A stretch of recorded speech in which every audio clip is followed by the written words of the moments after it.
Welcome to Board Gamers Anonymous, the podcast about board gamers and the insane fun we have at the table together. This is Chris. Hey, and this is Anthony.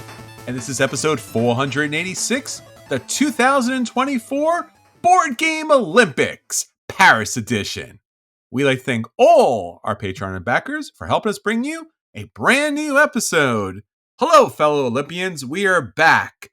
And in the spirit, the Olympic spirit of cooperation and game playing, we are going to talk about the latest and the greatest tabletop games that are based on the home city of the 2024 Olympics, Paris, France. Anthony, you're a big Paris, France fan, right? Sure, why not? Sure, right? Yeah, Paris is a city that I could maybe someday be in. I don't know. I've played games about Paris. We'll talk about those. I saw during the Olympics, like I caught a couple of clips of all the different, sports and things that were happening, and they had skateboarding. Yeah, they do. And I thought it was, I think it's like the first time, right? Second time. They did it last time. And I think it was the women. Was it Japanese? The street winner was a 14-year-old Japanese. Awesome. Yeah, girl. It's not even like the only person who's like 14 years old competing in the skateboarding competition. Mm-hmm. I was like, I didn't know we peaked at 14, 15 years old at any sport, but apparently skateboarding is it. And that's why we're tabletop gaming, folks. Yeah. Because everything else is peaked out at 14. I peaked physically 25 years ago. Good to know. It's all downhill from there, kids. Yeah. After 14, geez. You imagine that's like the pinnacle of your life's achievements. Like, I won a gold medal when I was 14. What do you do now? Work for Kinko's. But you do it with a gold medal, man. Yeah. And you skateboard to work. Yeah. It's kind of how awesome. Cool you are. Poor Tony Hawk. He missed his opportunity. Yeah, I know. That's the thing. They add all these games, these things into the Olympics that weren't there before. And you're like, well, what about the people who were really good at it for a really long time? That's right. Give him an honorary medal just because, you would have gotten one if we would have been, right. Yeah. I don't know, anywhere near modern as far as what's actually happening in the world as far as sports are concerned. Right. Although I bet you we see pickleball before we see anything else come up. We will definitely see pickleball. Yes. Jeez. Baseball's finally coming back next time. Oh, okay. Yeah. 2028 baseball, which is crazy that it went away because that's a global sport. People like baseball. How did they get away with getting away with baseball? Who doesn't play baseball? I don't know. I don't know. I don't know. It's a good question. I know it's American, but it's also played around the world. It's not. Right. I mean, yeah. Japan, South America has a lot of big teams. There are several countries in the world for which baseball is the most popular sport. Yeah. It's not even the most popular sport here anymore. So you can't even say that. It hasn't been for like 40 years. Yeah. I mean, I'm just waiting for tabletop gaming to get there. Yes. Hey, you got Magic the Gathering on ESPN. We're getting there. We're getting there. I don't know this offhand, but I got to believe there's something, right? There's got to be, billiards? Is billiards in the Olympics? I don't think it is, but it seems like it could be. Right? Because that's kind of a tabletop dexterity game. Yeah. There's a lot of variations, right? I mean, you have curling, but that's a whole other thing completely in a different season, so. Right. But, again, eventually, you'll probably see chess before you see anything else. Chess will probably be the first Olympic tabletop gaming thing. If you can ski and then shoot and then ski again, I can't see why you can't play chess. I just feel like it's always going to have to be something where you move. I think you're right. I think the closest we would get is billiards. Yeah. Or darts. Darts? Yeah, I could see darts. Like some kind of bar game. Axe throwing. Yes. I want a gold medal in axe throwing. Everyone loses to the Norwegians every year, right? They're like, we could do this. Scandinavians run the gamut. That's right. They just pick that up, but that would be a winter sport, I guess. Yeah. Yeah, so we're going to be talking about, in the spirit of the 2024 Olympics, we're going to be talking about all the great games that are Paris themed, because turns out there are a lot of great games that are based in Paris, and maybe you have not come across them, or maybe this is a perfect opportunity while you have the Olympics playing on in the background to get a tabletop game to the table and then enjoy the ceremonies as they're happening. So that will be our feature review. But Anthony, before we get into our feature review, we should mention some of the awards in our industry, the gold, silver medals here. The Spiel Jahres picked all of their winners, which is awesome. Yeah, it's the big international. Well, it's not international. It's the German Game of the Year award, but we treat it like the international Game of the year because it's the one everybody points to. It's like the World Series for baseball. It's not really the world. Yeah, right. It's just the American champion, but we started it, so we get to call it the World Series. Yeah, it's a little arrogant. I just say. Yeah. Well, it's American. Yes. I said that part. It's kind of given. Yeah. So the winner is no surprise. I guess it's a little surprise. The winner is no surprise? I love that game. Yeah, it's great. Woo! That's a great game. What a surprise that came out of nowhere. Yeah. So anyways, it's not a huge surprise because it was the most popular and it's the one that made the most sense, but it's also a little bit of a surprise because they've been going so light lately. Yes. That I really thought like Captain Flip was going to win. Because that's the level of game they've been giving the award to lately. But the winner was Sky Team, which is a fantastic, unique, asymmetrical 2-player cooperative game. It's great. It's perfect for this award. I was really surprised too. Chris and I talked about this a couple of weeks ago, and we both agreed that out of the nominees, Sky Team was the best game out of there, but we did not think that they would go that complex and heavy for a Spiel Jahres game. It's like once every 4 years, they're like, you know what? This year, an actual game that people will play that's heavier. And then the next year, a game where you move rocks around and tie strings to them. Like I don't know what it is. It's often such a light game, but this year, it's a good one. I thought they would go with Darwin, Footsteps of Darwin, because I thought that fit their kind of motif. Yeah, I played that, and it's good, and it's clever, but it's not doing anything unique or different. I know, that's why I thought they'd pick it. Yeah, that's true. I thought they would go with the super light, kid-like one with the Captain Flip, which is not a good game, but... That's very light. Yeah. Yeah. It's like Pictures, or it's one of the like other recent games that they've done. Yeah, but that's great. I'm really happy that they picked Sky Team. That's awesome. Yeah. So look forward to that being out of print for the next 6 months. It already was out of print for most of the last 6 months, so have fun trying to find that one. I believe it's on Board Game Arena though, so you can just play it online. Right? There you go. Which might work better because you're not supposed to communicate. So I don't know. That's true. You can't cheat because you're online. That's right. So Kinderspiel, which just real quickly is the Magic Keys. So this is the game for children, like actual children. The Kinders. The Kinders. Yeah. So players are collecting keys to unlock treasure chests and gather gems, which is a pretty common theme for kids games. Yeah, it's a cute looking game. Does that actually happen a lot in life that we don't know about? The kids are collecting treasure chests. They do in games a lot. I don't know. You talk about like it happens every day. Hey, kids, what'd you bring home? Gems. Oh, okay, it's fine. Yeah. Well, if you go by German board games, that's what we're all doing. It's true. We're not jumping on turtles either. So no, it's true. You think about all the things that we think we should be doing. That's right. I thought my jumping skills would be more handy in real life. All right, and then the Kennerspiel, which is the enthusiast game of the year. So this is like the medium weight game, at least in our parlance. Yes, it's closer to us. Closer to us. More like the stuff we would play. Yes. E-Mission, also known in the US as Daybreak. So we were talking about this. I didn't realize that the German name of this game was E-Mission. Sure. Because that's such a cool name. It's E-Mission, but also just emission. It really is. That's good. It's a nice, fun little pun there. You got to think about it for a second. Yeah. I'm sure what it is, they started with the name Daybreak, and they're like, oh, let's translate it for other countries. And the Germans are like, E-Mission. And they're like, oh, that's so good, but we already have Daybreak. It's E-Mission, which I think... Mission. Yeah. And I think that's the thing we have to really say the words, because you look at it, you're like, I don't get that. Yeah. So this is Leacock worked on this with another designer, and they put this one together to kind of tackle climate change in a cooperative way. So it's a game about climate change, but it also kind of fits into that ballpark of Leacock level games like Pandemic, which makes it a little more accessible than like almost any other climate change game that's been released. And I know that because I try to find them to bring to class to teach with my students, and there are very few that you can reasonably do that with in an hour and a half. This is one that you can, which is cool. Excellent.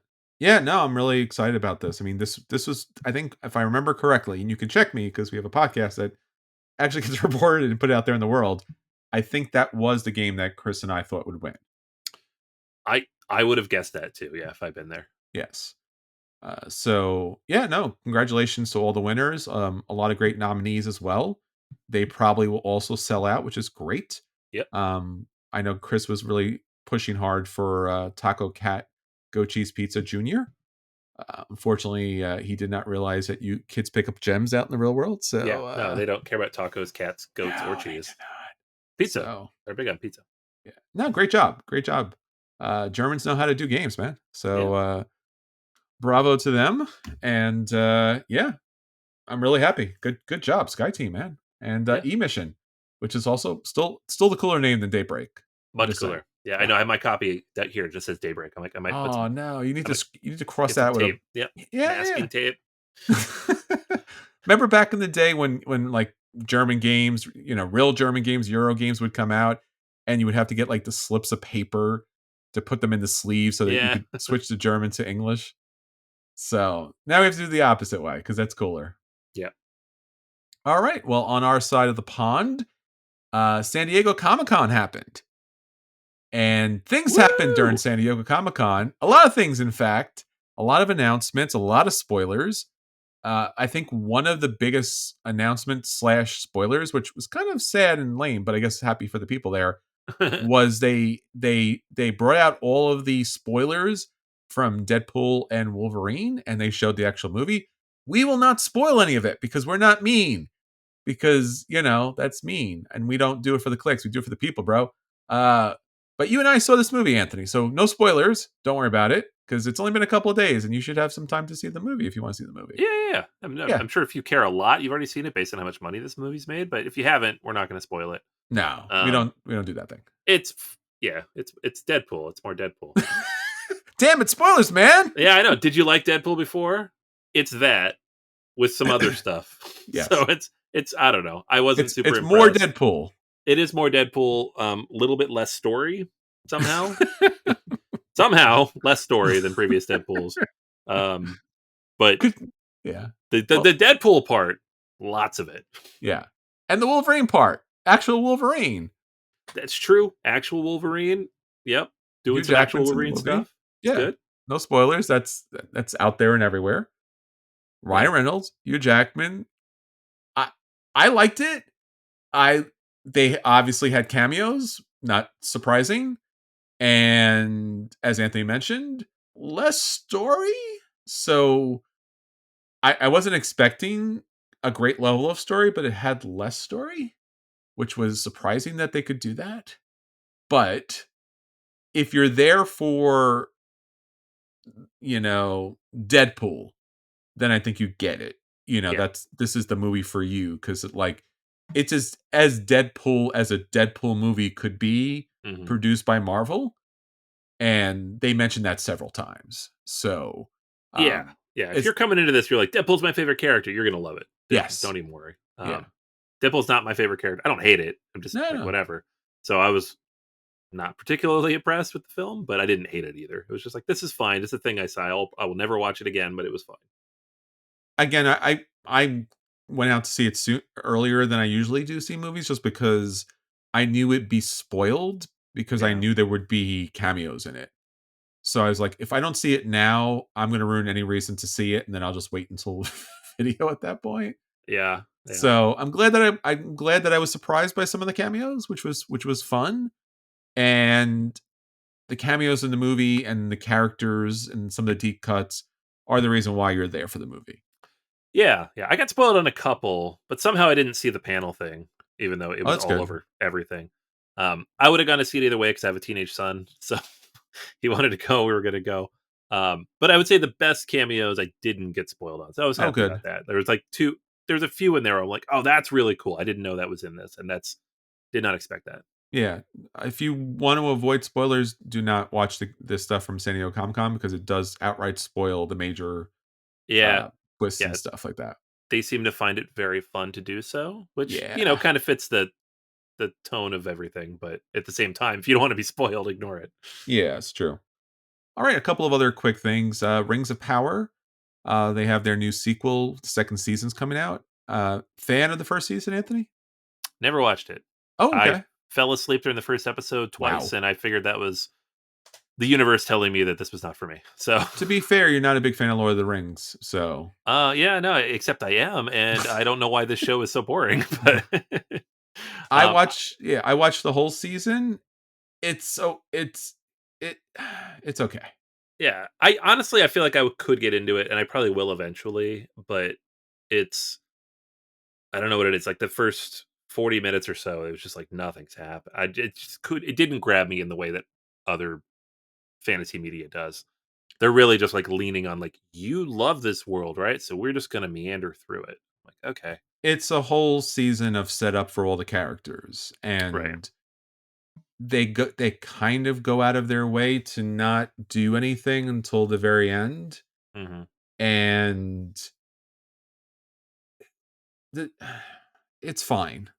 It's fine. I mean, it's you can argue and say it's very bad, and I wouldn't disagree with you because I could see how people would feel this is bad hmm because it there's certain elements in storytelling that I was just like, oof, like I see what you're doing and why you're doing it, but also like, like it's not. Again, it's one of these situations where they take material and they just kind of somewhat expand upon what they pull from the original materials, but really it's not the original materials when it gets on screen. It's kind of it's a different thing. It's a totally different thing.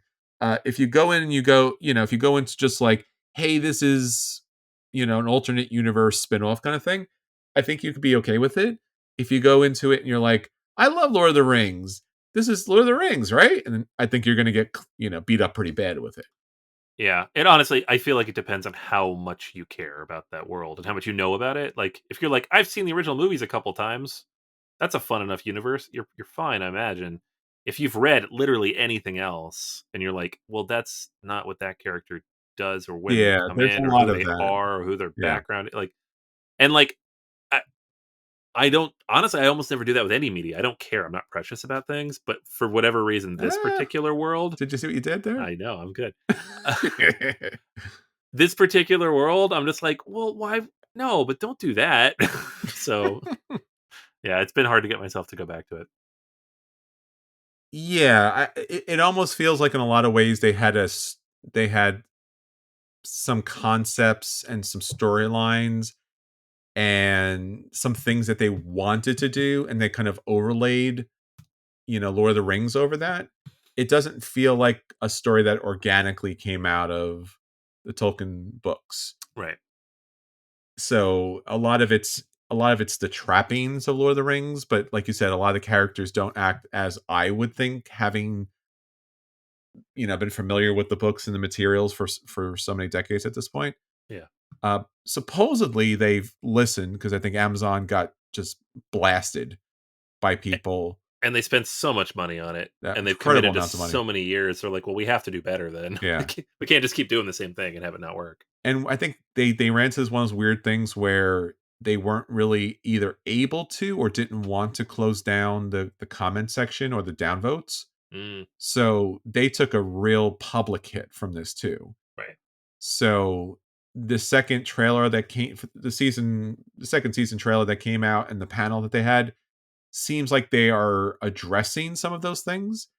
I don't know if it'll be better, but it seems like they are trying to address it. So, if the second season's good, I think it will help you get through the first season just a That is little bit. 100% where I am, and it's the same thing with the House of Dragons for, like, Game Yes. of Thrones. It's like, first season is not capturing me. Nope. I have not heard great Nope. things.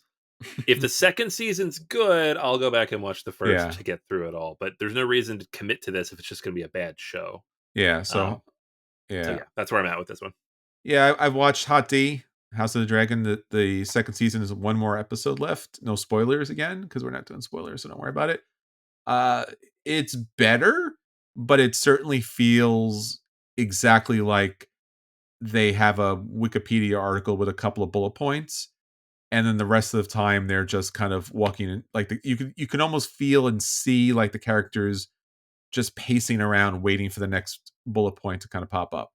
Yeah, Uh, well, I will say though, the second season is better than the first season, although I don't know, Viserys. I mean, there.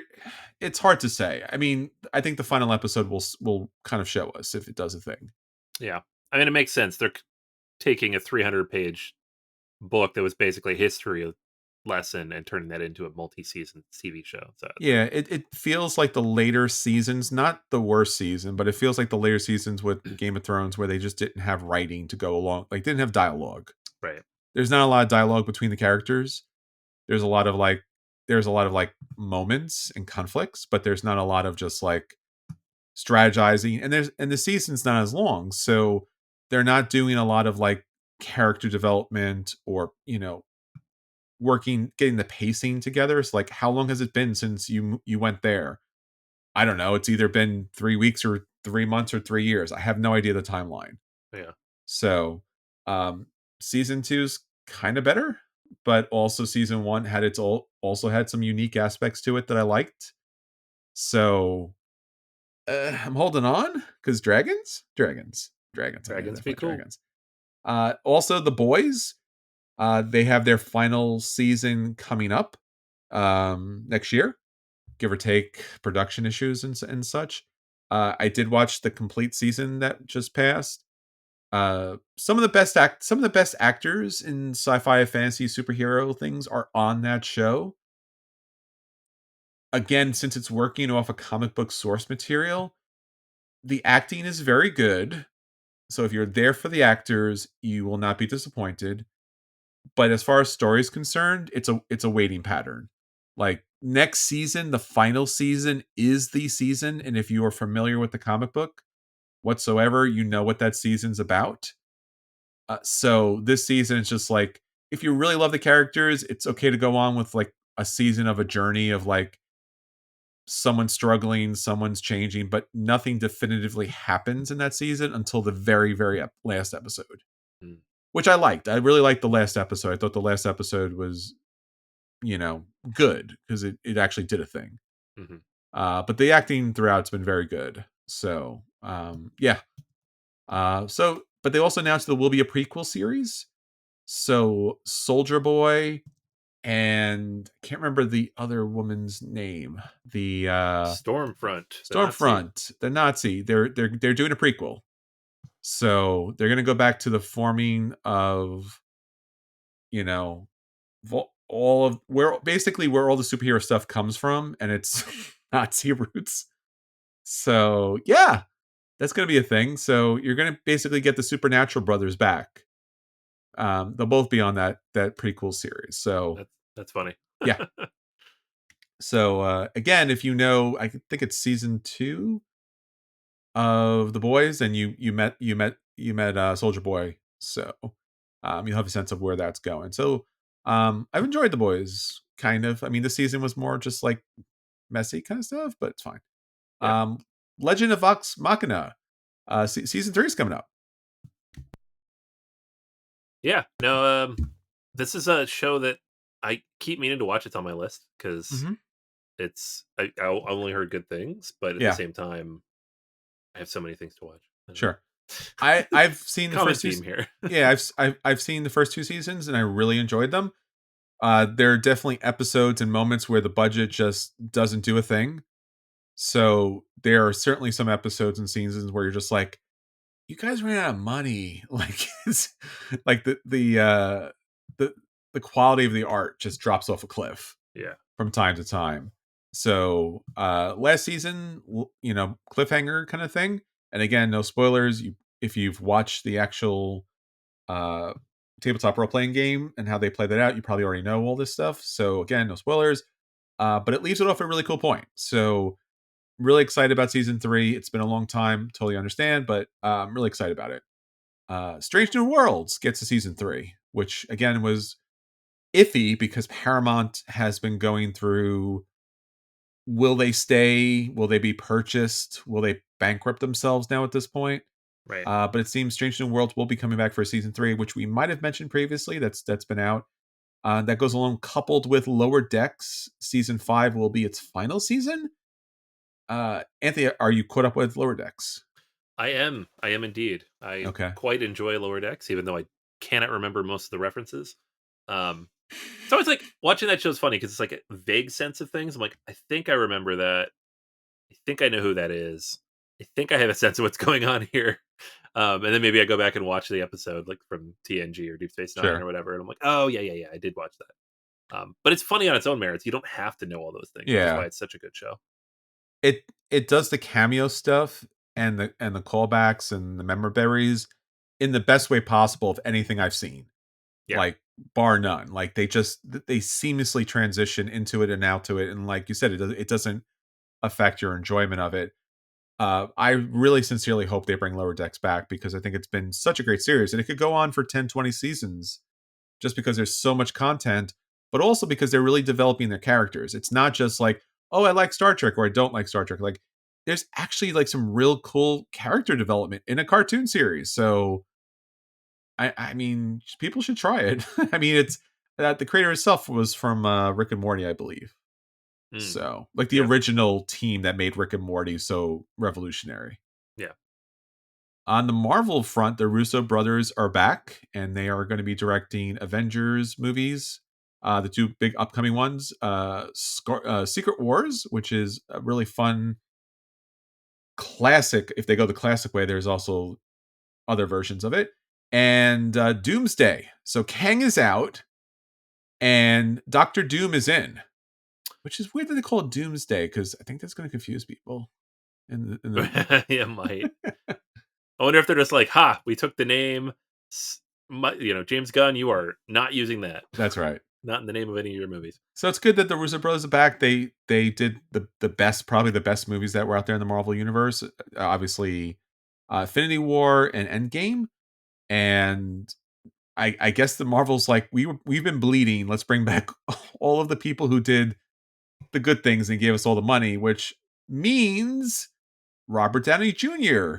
is back as Doctor Doom Yep, because because that makes sense. that was a thing that happened in comics in a What If. Yeah, because that's what you build your $2 billion franchise on. I, you know, I can't think of a way that this isn't cynical, so I don't really have anything positive to say about it. Sure. It's always cool to see Robert Downey Jr. doing anything in the Yeah. MCU. So, and he'll do a good job He'll because do a he's good Robert job. Downey Jr. I just don't see how they write this in a way where you're not like, ugh, okay. Because you could have done it it's either one of two things, right? It's either like a variant, whatever, Mhm. using all the multiverse nonsense, or it's like some twisted, weird, you know, Von Doom inside out trap, right? It's going to Sure. be something funny like that. Either way, it would have been way cooler for it to be like a surprise, right? Like they're fighting Doomsday, and it's like, oh, I gotta beat him up, and at the end, he like pops off his mask, and they're like, oh my god, it's Tony Stark. Um, And he'll be like, "Who?" and now we know the whole time, right? I mean, and then maybe there's a reason for that, but I think the main reason for that is they want people to be excited about this, Yeah.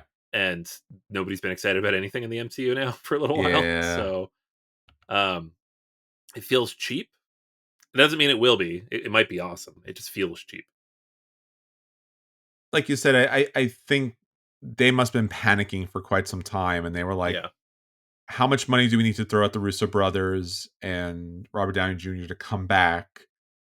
And I'm really happy to have the Russo brothers back. I think they could. I think some of their recent stuff hasn't gone over so well, but I think they're extremely talented. I mean, I watched their originally when they did Community, the TV show. yeah.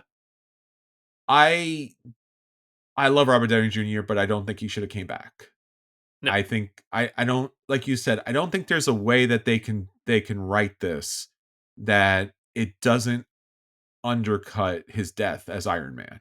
yeah, I think it's just and I think you and I, like, and a lot of people out there, are very familiar with the comic book universe and the multiverse, and we're very comfortable with it, and we're very happy with it.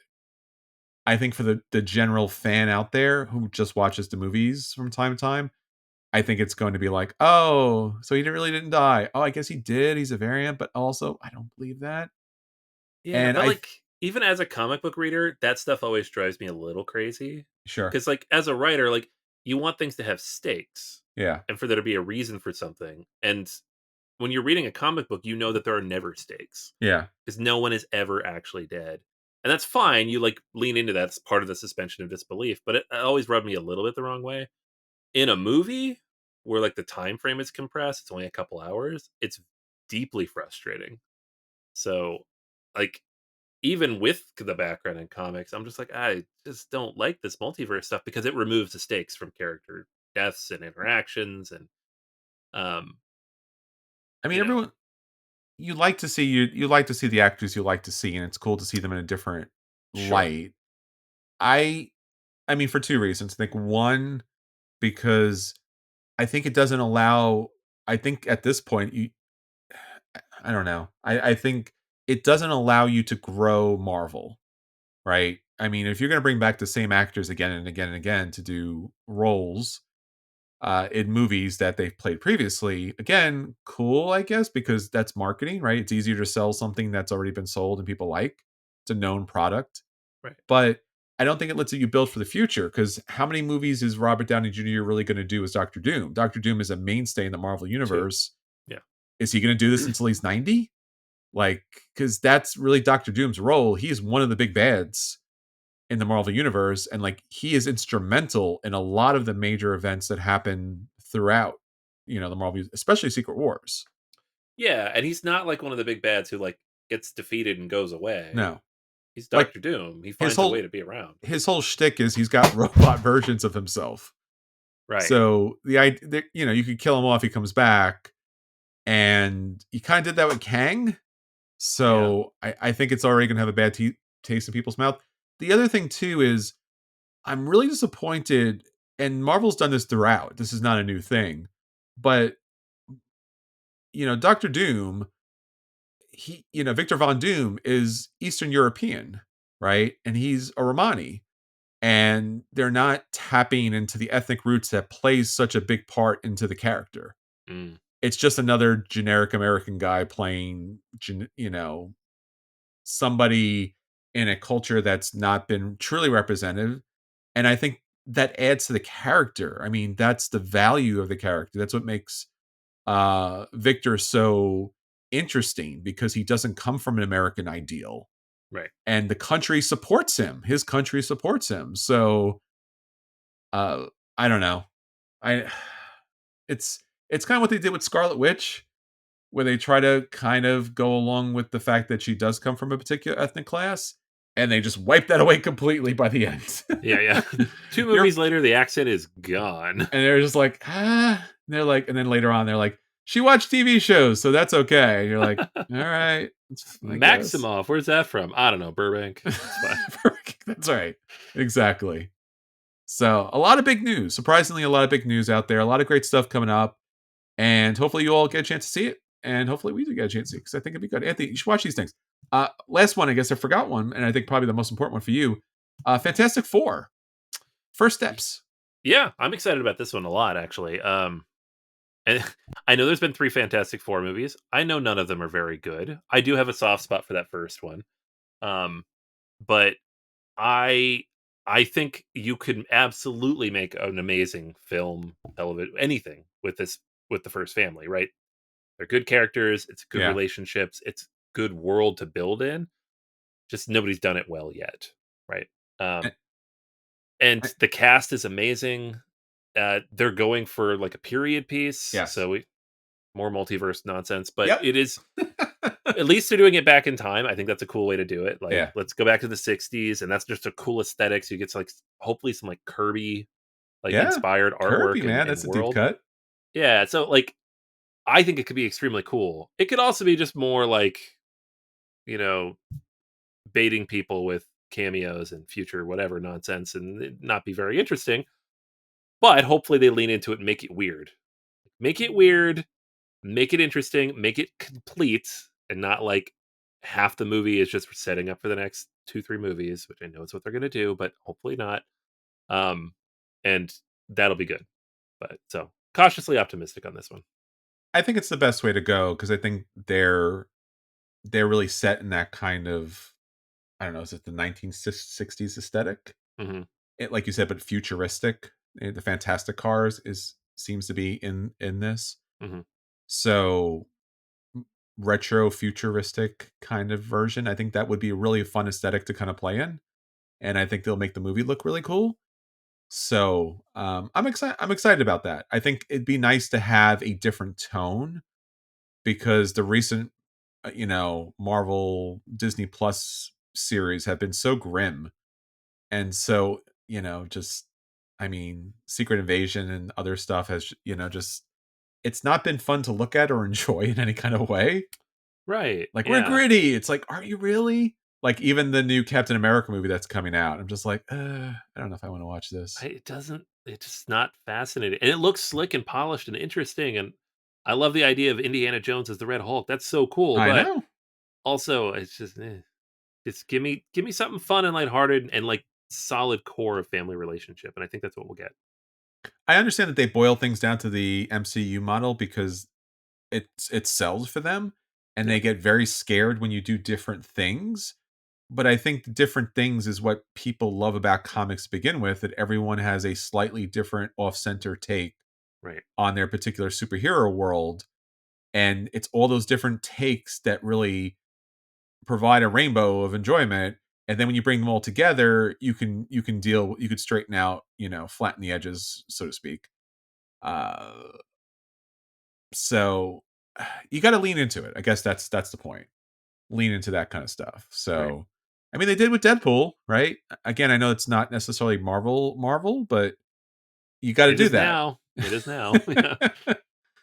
So yeah, no, a lot of good stuff. It is and continues to be a golden age for us out there because all the stuff we grew up with as kids is now out there in like real meaningful television. It's mainstream. So, and again, there's going to be bumps and bruises in the Fox universe with all their movies and the Sony universe with all their movies, which are still coming out and still quite bad. But Marvel's the best at doing it so far. I don't know. It's Yeah. a thing. It's So still a far, thing.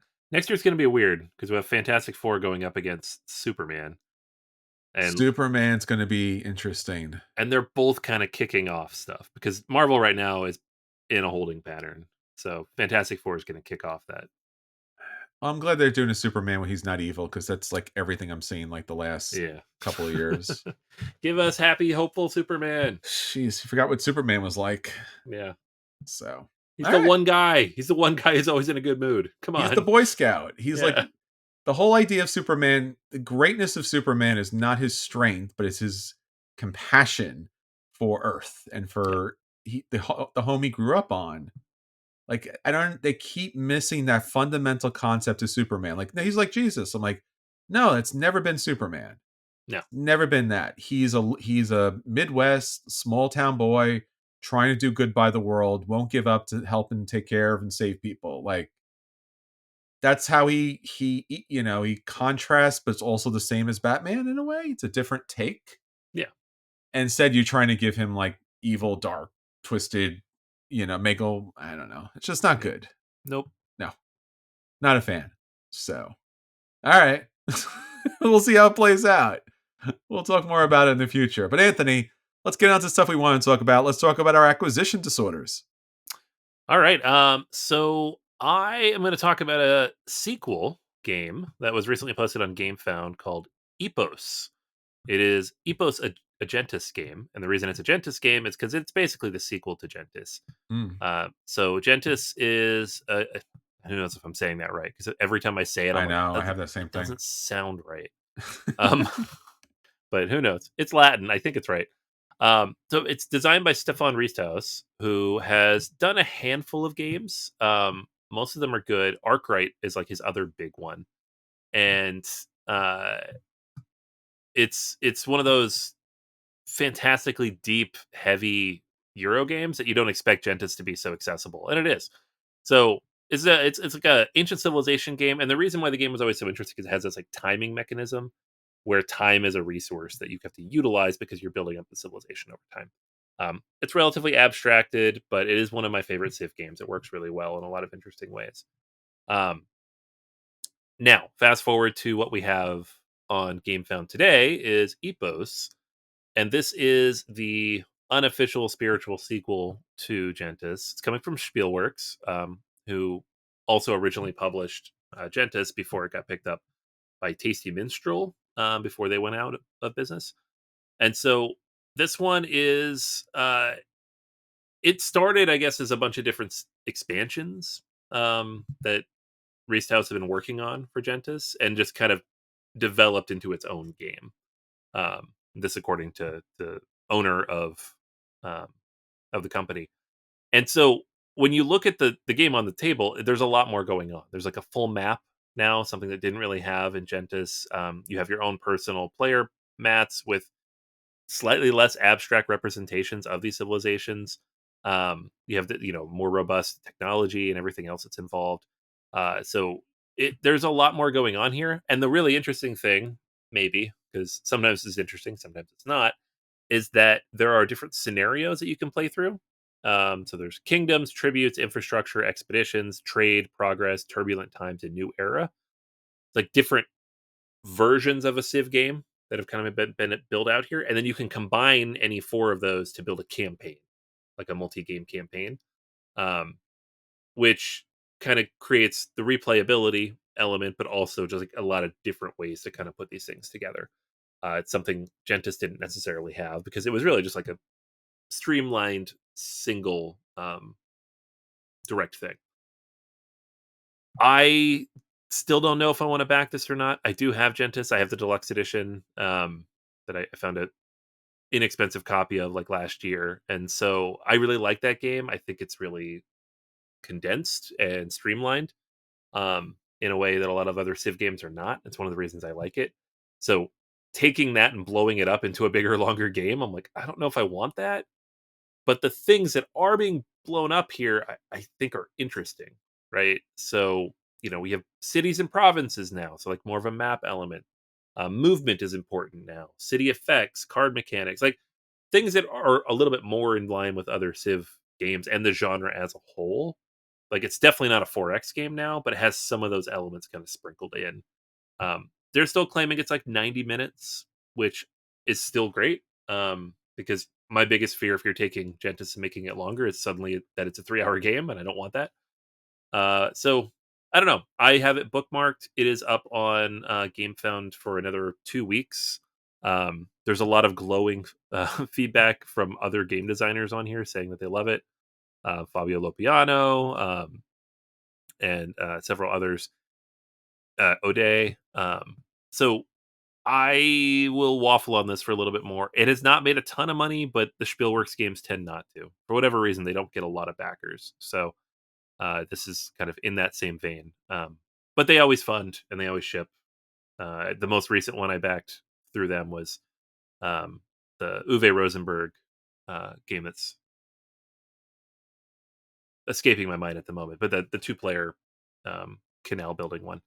So yeah, it's up there now. Epos, a Gentis game. It's a campaign take on a classic Civilization game, and I'm very interested. Yeah, I'm really excited that they came out with this. Gentes was a game that when I remember seeing it on the crowdfunding, I was like, "Oh no, this is just really basic, really simple, so just unappealing." And then I played it, and I was like, "Why did I not back the deluxe version of this?" Right.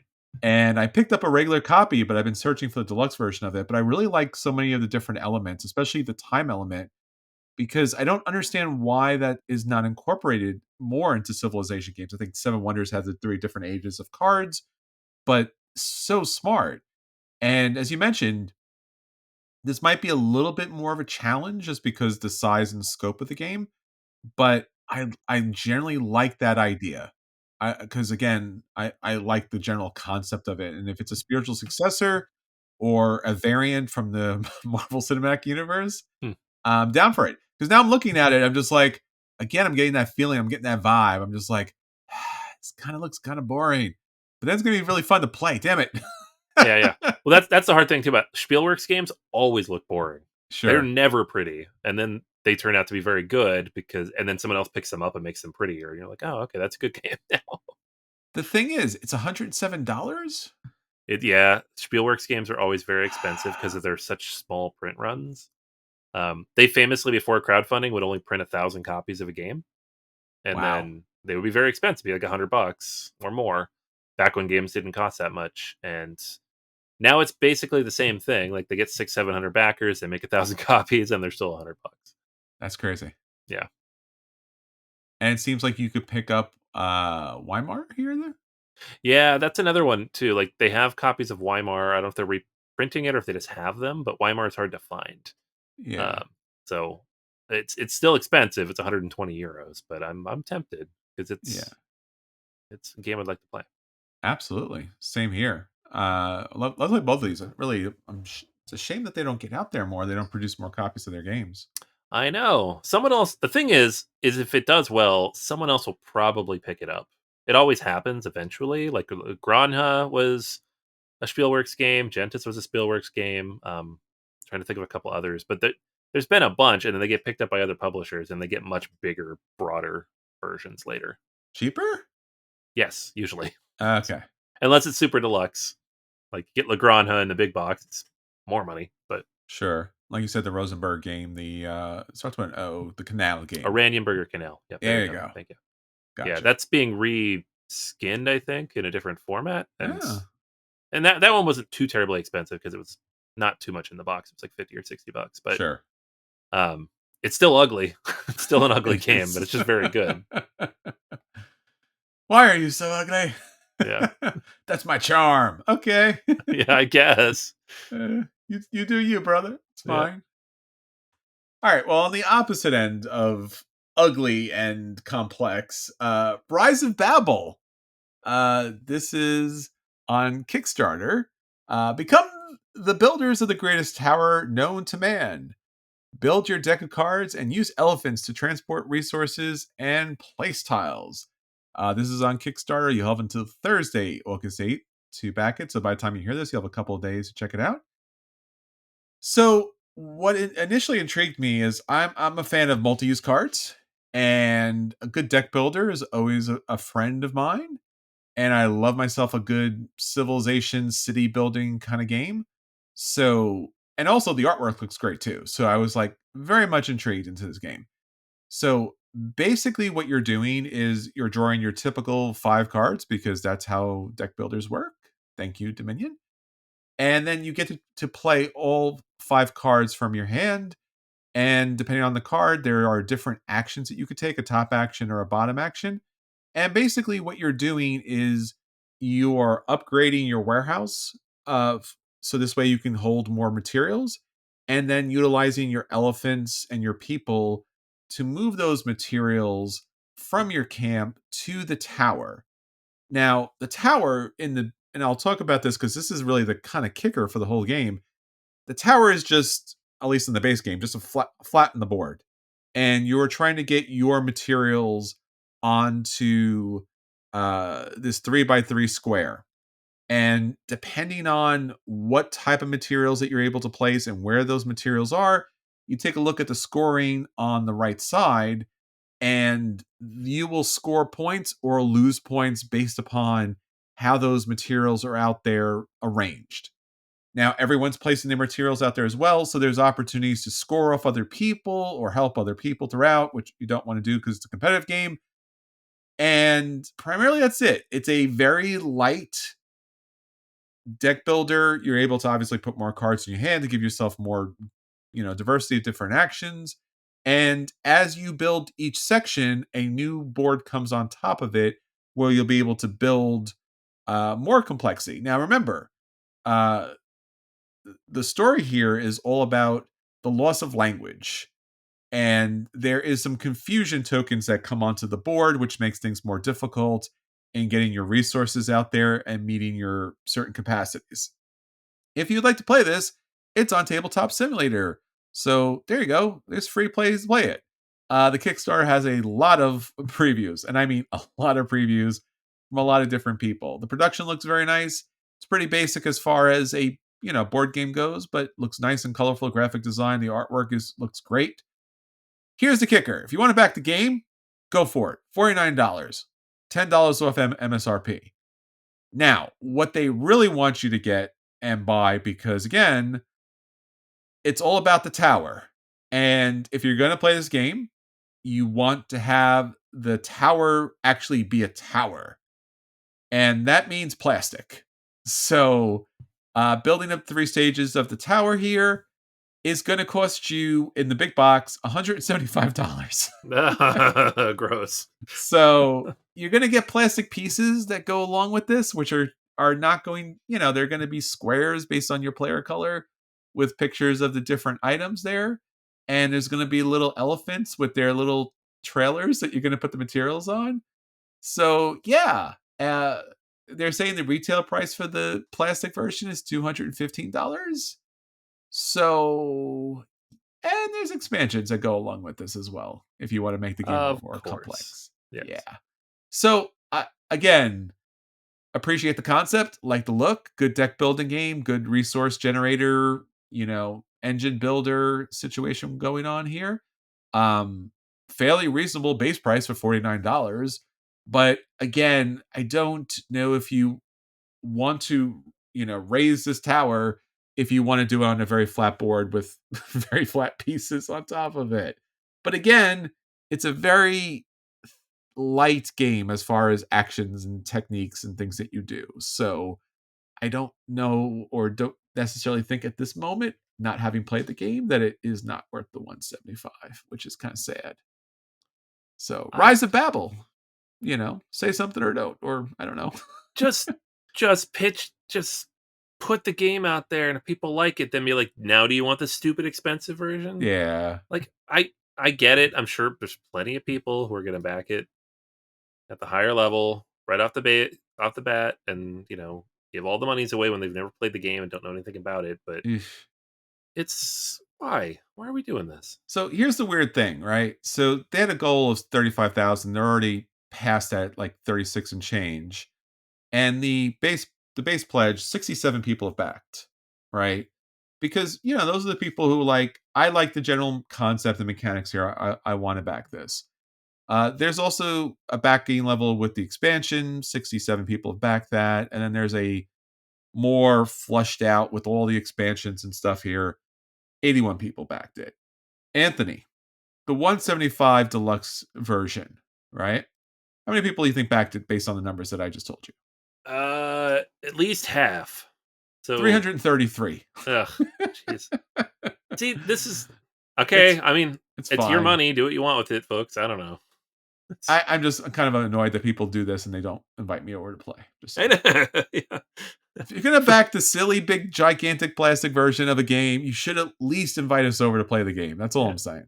Rampant consumerism, whatever. I want to play. That's right. It's a thing. It's environmentally destructive. I don't know. You don't necessarily need the super.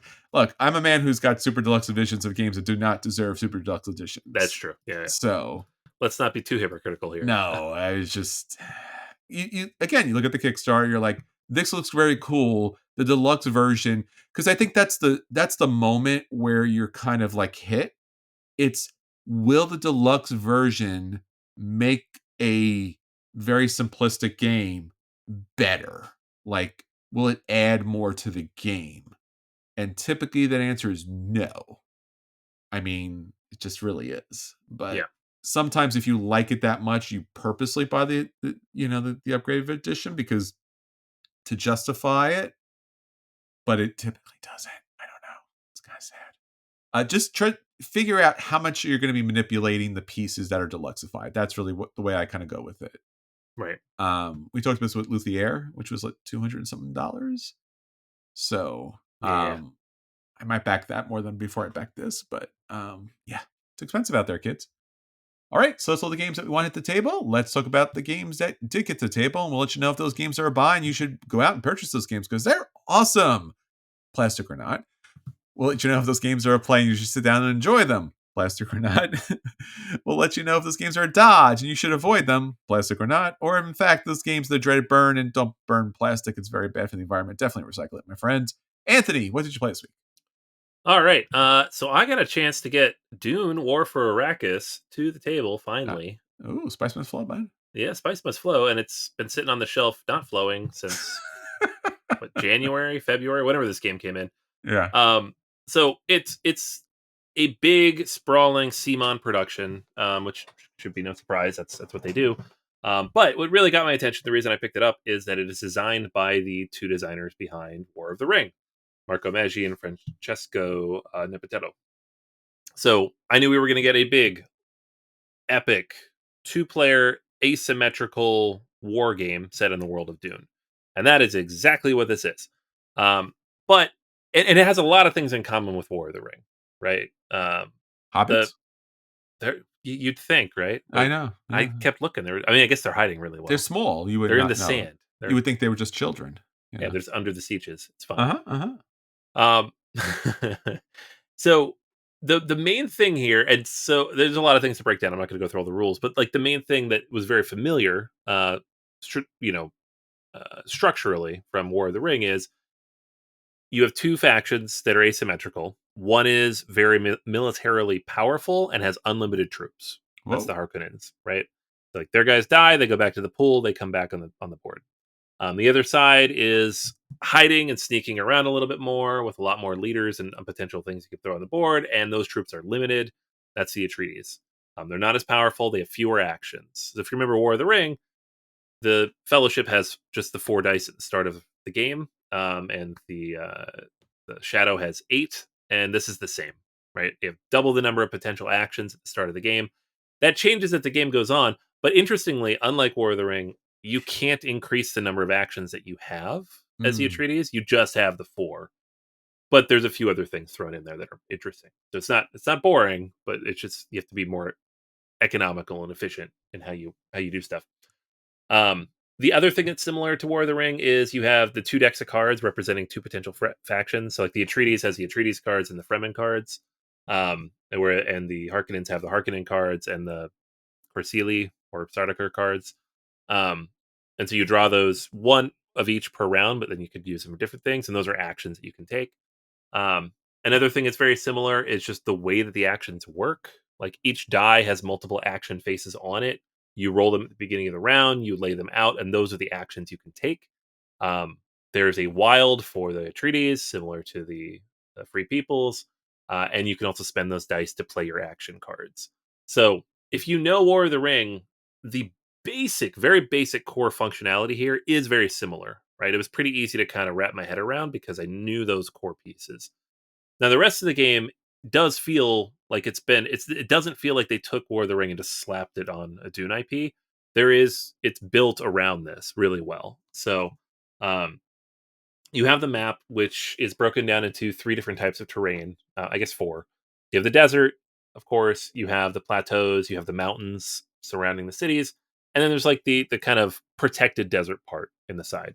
At the beginning of the game, all the Harkonnen pieces are inside the mountain pieces in Arrakis and the other locations that they can't be gotten to yet. And then the Atreides players and the Fremen are kind of spread out over the map in the Sieges. So the Sieges are on the map. The goal of the Harkonnens is to get to the Sieges and destroy them. Underneath those Sieges is a value. Those values tell you how many victory points you get. So similar to War of the Ring, you just have to destroy things. That's how you're going to win. There is no like corruption component here. So there really is just the one victory condition for the Harkonnens is to get to destroy all those things. But because of the size of the map, it is much smaller than War of the Ring. It's easier to get to those places and it's easier to destroy them. So the game is actually a bit shorter, at least in my experience so far. I'm sure it could go longer depending on how people play up against each other. But it's less spread out than like Middle Earth was. Um, the Atreides, on the other hand, have these 3 different tracks they're trying to move up. And those are going to be based on different prescience cards you get. So these cards will come out at the beginning of each round, and you have to accomplish various goals. And the goals will be like have Jessica and Paul in the same location in a siege at the end of the round, right? But these are public, so the Harkonnens know what you're trying to do, and they can try to stop you. So you have 3 goals every round. Those are going to give you those points. You have to decide how you're going to balance that out. Um, Overall, the game was a lot of fun. Not surprisingly, like I really like War of the Ring. I really like Dune as an IP, and it works. It flows very smoothly. I had the same feeling playing the Atreides as I do like playing the Fellowship. Like you're kind of put upon. It's very difficult to do well at first. It feels overwhelming, But there's so many things that balance that out and give you options and let you sneak around. Like the end of every round, there's weather, right? The storms come through and they hit the Harkonnens. They don't hit the Atreides because we are friends with the Fremen. We go underneath, we go in the sieges. We can ride the sandworms and move around a little bit easier. The sandworms can be controlled and they can go destroy things. The Harkonnens need to produce spice. If they do not produce spice, they start losing dice. These different tracks go down, they lose dice. They have less actions in future rounds. They also have these bans come into effect that will stop them from doing various actions on their turns. So the game like self balances based on how well each side does. The one thing I'll say is learning the game, similar to War of the Ring. There's balance things in there you have to figure out, right? You have to play the game a bunch of times to kind of wrap your mind around it. So, for example, from the Atreides side, I kind of left a few sieges alone, forgetting that the Harkonnens could just go in there and destroy them very easily. Like, you want to spread out, and there's a lot of prescience cards that give you points for spreading out. But if you do spread out, like to go destroy harvesters or just to complete your prescience cards, you're leaving the sieges undefended. And if the sieges are undefended, that's free points for the Harkonnens. And they'd only need 10 points. It doesn't take very long to get the 10 points. And there's only those, I think, 8 sieges. I can't remember exactly how many. But you destroy those, game's over. So you can't leave them all undefended. You have to be strategic about it. But you also have to like sacrifice some of them. You're like, okay, that one's gone. Just is, right? From the Harkonnen side, you really got to like get your troops out of the mountains, get out there and start destroying stuff as soon as you can. Because if you wait too long, the Atreides will just have a bunch of different ways to get the points they need and to hold off the inevitable. In terms of the game, like how it ends, that's always interesting too, because the Atreides have to wait till the end of the round. Unless they can destroy Arrakeen or take it, they have to wait till the end of the round to see if they've completed their objective. The Harkonnens win as soon as they get to 10 points. They don't have to wait to the end of the round because there's no way for them to lose points. So it like when the first time I played it, it was this back and forth of like, if the Harkonnen destroys this last siege, they win. So I need to throw everything I have at to defend that, right? And it came down to luck a little bit at the end. I have the points I need to win the game as Atreides, but I need to get to the end of the round, right? My opponent doesn't know that because it's all hidden information, whether I've accomplished my goal or not. But it becomes like how much I'm focusing on protecting that shows them like, I'm pretty close. So it has the hidden elements to it that are really interesting. It has the combat that's really interesting. It has the card and dice play that's really interesting from War of the Ring. The characters are more, I don't want to say more present because the Fellowship characters are important in War of the Ring, but here they're like on a player board in front of you, and their actions can be activated once per round based on the die you play, which is very interesting. So it behooves you to get them out to recruit them as fast as possible. Um, and both sides have those characters in a way that, like in War of the Ring, you didn't really have a lot of the named characters unless you had the expansions thrown in there. So I love this. I think it's fantastic. War for Arrakis is a buy. I Wow. don't like it better than War of the Ring. I Oh, will say that. But I am a big Dune fan, and I think this is about as good as you could do for a 2-player strategy game around this IP. I think it's fantastic. I have not played with the expansions yet. The 2 that came with it, the Spacing Guild and the Smugglers. Um, Honestly, I would like to play both factions like 3 or 4 times before I do that. But so far, it's been a lot of fun, and I think they nailed it. So, War for Arrakis, great game. that's high praise Yeah, considering where it's coming from. And the two expansions, do they play together or just one or the other? it's I actually don't know. I know one of them adds in a bunch of new units and stuff, Oh, and the cool. other one is just kind of the Spacing Guild. I think it's the more interesting one where it's throwing in the option to like you have like these ships that are available to kind of move things around the map more Gotcha. interestingly. They bring reinforcements and Nice. stuff. Um, the smugglers, it's, Smuggle things? they smuggle things, I guess. Yeah, it's a neutral faction. I think it just Sure. kind of throws things up. There is a solo mode too, which I find interesting. I have not played it yet because War of the Ring famously never had one. They Yeah. never made one for it. For this, they did. Probably because it's going on Kickstarter and Simon told them they had to. Um, So I will play that sometime in the next week or two, and I'll let you all know what I think. But um, yeah, it's good stuff. I'm glad I backed it. I was starting to be like, "Am I ever going to play this stupid thing?" But I finally got it played, and it was really good. Excellent. No, that's great to hear because it's a great pedigree, a great IP, and it's hard because it's another super crunchy big two-player game, and those tend to be hard to get to the table. That honestly is probably the biggest problem because now I have 4 of them, and they're all great. So it's like this and Star Wars and War of the Ring and Battle for Sure, Middle Earth, like Battle 5 Armies. They're all great. I'm like, it really depends on what IP you want to play, but sure. each of them benefits from playing the game a lot. So it's hard to really get deep on any of these, I think. Lifestyle game, man. Excellent. I know. That's what I would tell anybody. Like, pick one, pick the IP you really like, and just find somebody who also likes that and play with them. It's true. Well, speaking of lifestyle games, I got to play an expansion that was recently up on Kickstarter. This is our one of our favorite games of all time, Spirit Island. This is Nature Incarnate. This came out in 2023. It was on Backer Kit from Greater Than Games. And this was yet another expansion. So, Spirit Island, as wonderful and imaginative and incredibly creative as it is, has gotten to that point where it's kind of eating up everything. It's just like so many expansions, so many different pieces, so many combinations of spirits to kind of throw together. So this expansion brings 8 new spirits, and they are of the more complex flavor.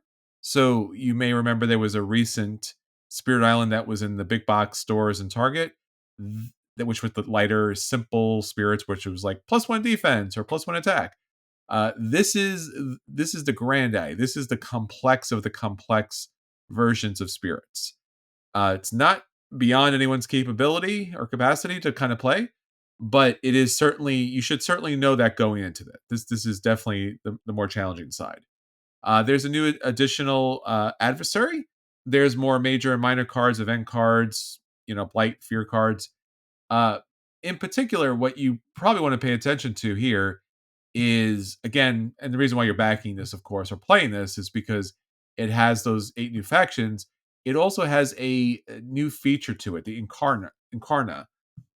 This is replacing like the little power chits on the board, and basically, I think it's 5 of the different spirits that come into the game actually use this particular token, and the reason for it is I think it's just a lot simpler. You don't have to have as many components in the box because it's one little kind of token that you can flip over from like it's got 1 power to now it has 2 powers instead of having a lot of pieces on the board. So they're trying to kind of manage that throughout.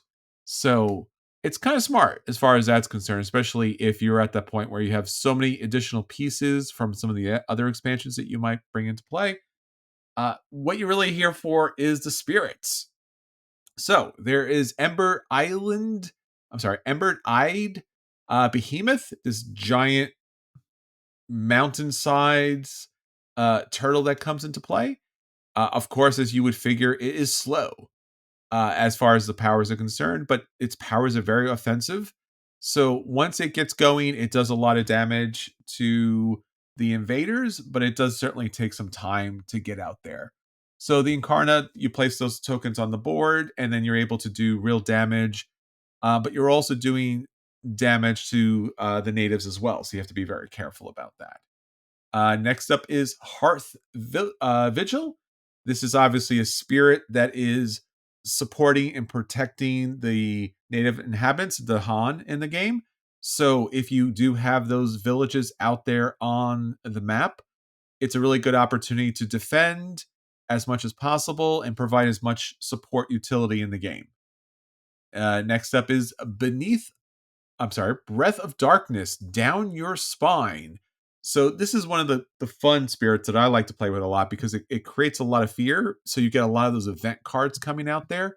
So this is a fear-based spirit. So primarily what this spirit's best at is picking off the individual invaders that come onto the board, putting them off the board, generating fear because you just scared the hell out of them from dragging them off the board, and then causing a lot of the events to happen as quickly as possible. Next up is Relentless Gaze of the Sun. As you can mention, this is a sun spirit, and it's throwing down a lot of power on a particular spot. So it's very focused, as the sunlight would be, and it does a lot of destruction. So if you need to take out a big, location of buildings and invaders, this is the spirit for you. But it's also going to do a lot of damage to the land, a lot of damage to the inhabitants of Dahan out there. So very specific time and place to use the powers here. Next up is Towering Roots of the Jungle. This is a very highly defensive spirit. It's obviously protecting the forest areas on the board. So again, a good combination with some of the other spirits to offer defense for their kind of massive offense. This is probably my favorite one, Dances Up Earthquakes. This is a great spirit because what this is able to do is it can use some of those high cost power cards early in the game and cause a lot of destruction, but you have to plan pretty far in advance because it takes a while for those events actually to take place. So you really need someone else to kind of hold the land together while you set up these big combos. And I just find that a lot of fun. Next is Wandering Voice Keen's Delirium. So this is all about a very mobile spirit in the game. Controls a lot of the particular areas, is able to keep the invaders from doing too much, and basically it's all about pushing. So pushing different spots on the board to clear out those different areas so that they don't react. A lot of fun. And then finally is Wounded Waters Bleeding. This is a pretty cool spirit because it's all about starting pretty weak, but it allows you to get a lot of elemental tokens revealed early on. And then throughout the game, it builds up power and becomes more powerful by the end. So high offense, high control, a good opportunity. So a really good selection of complex spirits. These are definitely not beginner spirits. We had some challenges kind of matching the best spirits to play together because they are so specific and they are so complex, but we really enjoy them. I also really enjoy the art here too. The box really doesn't, it has some of the spirits there, but the artwork is different than we've seen previously. At least it looks a little more mature, it looks a little more detailed, and I really enjoyed it. So, Spirit Island Nature Incarnate, get to buy for me. Great. Love me some Spirit Island. It's cool to see all the new spirits, especially like 3 expansions in, still hitting like that. Oh yeah, they found some really interesting ways, and they ramped up the complexity, but not in a bad way. It really falls in line with thematically what the spirits would be, and I really love that they really think that out. So, Infinite Combinations, definitely one of those lifestyle games out there. All right, so that's everything that hit our table this week. Now on to our feature review. Our feature review this week, of course, we've been talking about it. It is the 2024 Board Game Olympics. This year, the host country is Paris. So, in honor of Paris hosting the Olympics this year, we're going to be talking about the greatest games based in Paris. Anthony, what do you have for us? All right. Kicking it off, the highest rated one on Board Game Geek from the list that we pulled is a Stefan Feld classic. I say classic because it's almost 20 years old, which is crazy. Of the 2007's Notre Dame. So in Notre Dame, you are taking on the role of heads of influential families. You all know the drill. Talk about medieval Europe. You're running some family. Yeah. And in the shadow of the cathedral, you are trying to build up your reputation and prosperity and all that good stuff. So you are controlling different boroughs and building them up and trying to generate wealth and power. And then there's rats. Yeah. Rats spread the plague, so watch out for those. This is one of the kind of the Feld games which was about negative points. Right. Yes. Like everything's such a point salad. This is like the anti-point salad. That's right. Haha, you think you have points. Rats. Yeah. You can tell it's one of his early games because then he's like, this isn't fun. Points, more points. I really enjoyed this. This is a great game. It's a fun contest throughout. Yeah, no, it's fantastic, and it really does feel like you're in Paris. Yes, very much. Next up, we have a game that is just called Paris. Seems like they're cheating. Just saying. Yeah, so this is the whole list. We're done. This was a Game Brewer Kickstarter from 2020, actually, Yes. and designed by Kiesling and Kramer, Mm-hmm. the famous duo. At the center of it, you have the Arc de Triomphe, and then the city builds out from there. Um, it's a midweight Euro, and you're just kind of building out 19th century France Mm-hmm. for, wait for it, influence. Oh, Yes. twist. Like Yeah. twist. Yeah. Now you're playing, I don't know, real estate investors or something. So basically, wealthy families in Europe. And you're trying to build I'm up. starting to see a pattern here. Yeah, rich people getting rich. That's what games Oligarchy, are. brother. Oligarchy. Oligarchy for the win. Um, it's yeah, but it's an interesting game, and it is really like it is Paris. Like you are building up the city. Like there's the World's Fair, and you the Eiffel Tower, and you're building up all these different districts, and you have these different tiles you can pick up that represent famous buildings in the city. It's It's a not lot of particularly heavy, but if you really yeah. like Paris, this is a game for you. It was surprisingly light considering the price. I think Yeah, Game Brewer's game prices were all kind of high, and I think that's also kind of part why they went out of business. yeah, But it was a lot of keys. It was a really, really interesting concept. You have the arch in the middle, the round board, which is really nice. So I never got a chance to play this, but I was always waiting for this to go on sale. yeah. And they went out of business. So that happens too these days, unfortunately. Right. Yeah. All right. Next up, we have Legacy: The Testament of Duc de Crécy. And this is about, wait for it, building up an influential family in 18th century France. So this one it's literally just building the family, though. You are not. It's not the capitalism behind the family or the oligarchy itself. You're just trying to maintain your own legacy. Takes place in pre-revolutionary France, so like 1700s or so, and you're just trying to build up your family line. The name of the game previously was Nobles of Paris. The seat of power in France was very close to Paris and in Marseille. So it's a worker placement game, and it has a very interesting tableau building element with the family tree that you're building out. You don't see that in a lot of games, but this one does it in a very interesting way. And one of the kind of, I don't want to say early games from Portal Games, but earlier than like the current wave of stuff. Like Sure. it's over 10 years old now. Yeah, it was pretty interesting as far as the artwork was concerned. That kind of drew me to it. But yeah, pretty fun. Kind of reminds me of Guillotine, which I don't think that made our list. It did not. No. Aw, I know it didn't show up in the filters. That's a good game though. We'll throw it at the end. definitely. um, Paris, La Cité de la Lumière, Hmm. and I refuse to play it just because they left the French in there, and I can't pronounce French.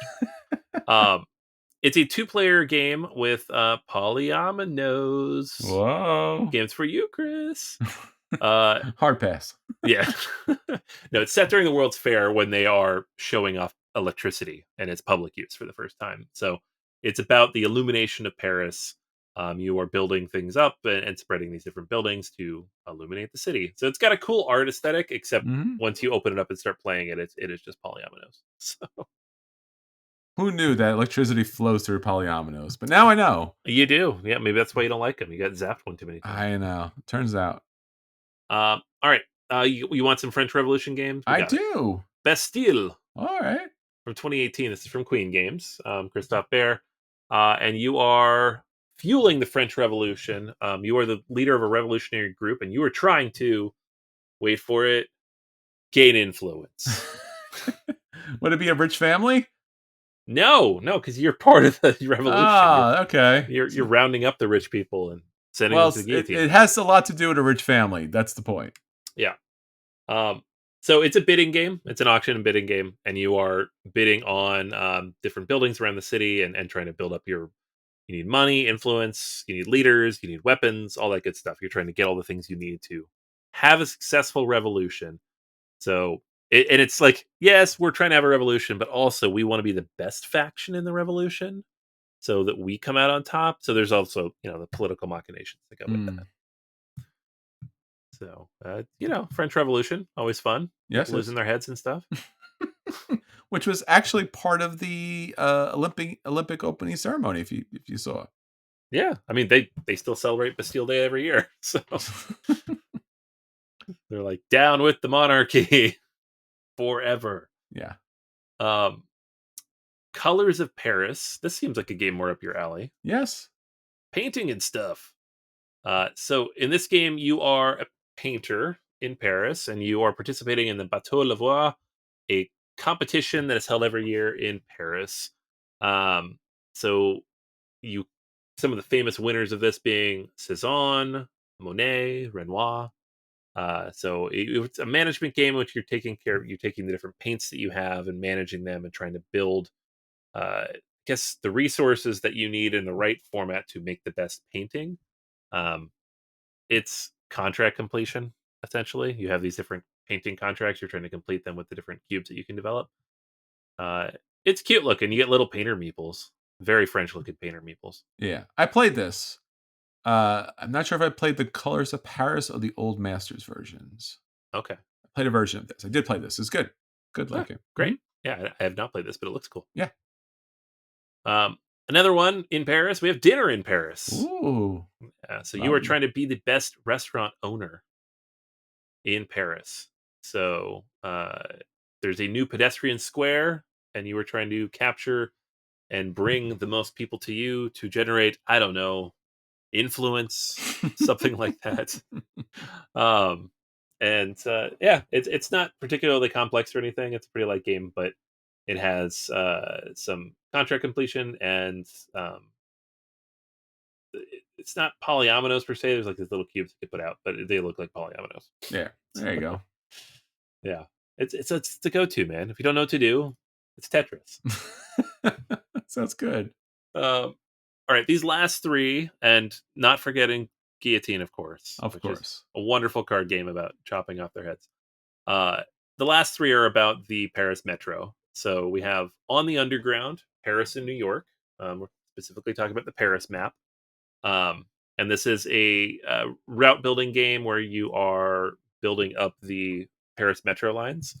So you have different destination cards, and you're trying to match up the different stations and get your passengers from one place to the other. Mm-hmm. Fairly simple, but kind of a fun, satisfying route building game. We have Next Station Paris, which is in the Next Station line of games from Blue Orange. So very light line drawing network building game. So you are drawing on paper. Oh, but there are not dice in the box, so don't get mad. This one's on Board Game Arena if you want to give it a go. It's an interesting, fun little, very quick. It's Blue Orange, right? It's very accessible. Yeah. It's very family friendly. Nice. And then Metro, all the way back to 1997. This is the Dirk Henn game of Alhambra fame, which did not win the Spiel des Jahres, but was recommended that year. Sure. And is about moving passengers around on the metro. So it has like that Suro mechanic where you're laying all these tiles out and it's building this complex maze of different paths. But in this case, you score points for however many tiles your passenger goes over. So you want them to take the longest possible route. So you're terrible at building train routes, apparently. It's the theme of this one. I really like this game. I've owned it several times over the year. Sure. I find it I like the tile laying, moving people through routes thing. Mm-hmm. This is a good one. Nice. And then Guillotine, which is guillotine people. Yeah, that's a general France thing. Yeah. Yeah. Off with their heads. Paul Peterson's classic 1998 game.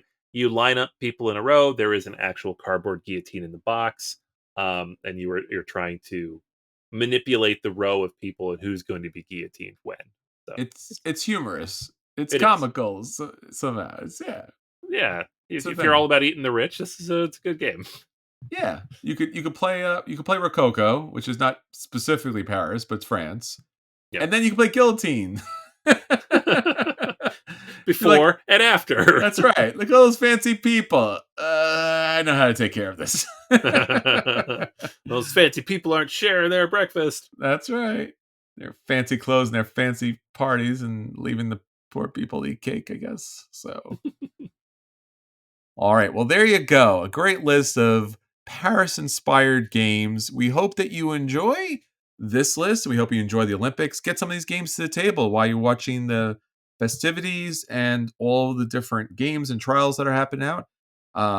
Best of luck to all the great athletes. congratulations to everybody. If you participate in the Olympics any kind of way, shape, or form, you are the greatest of winners.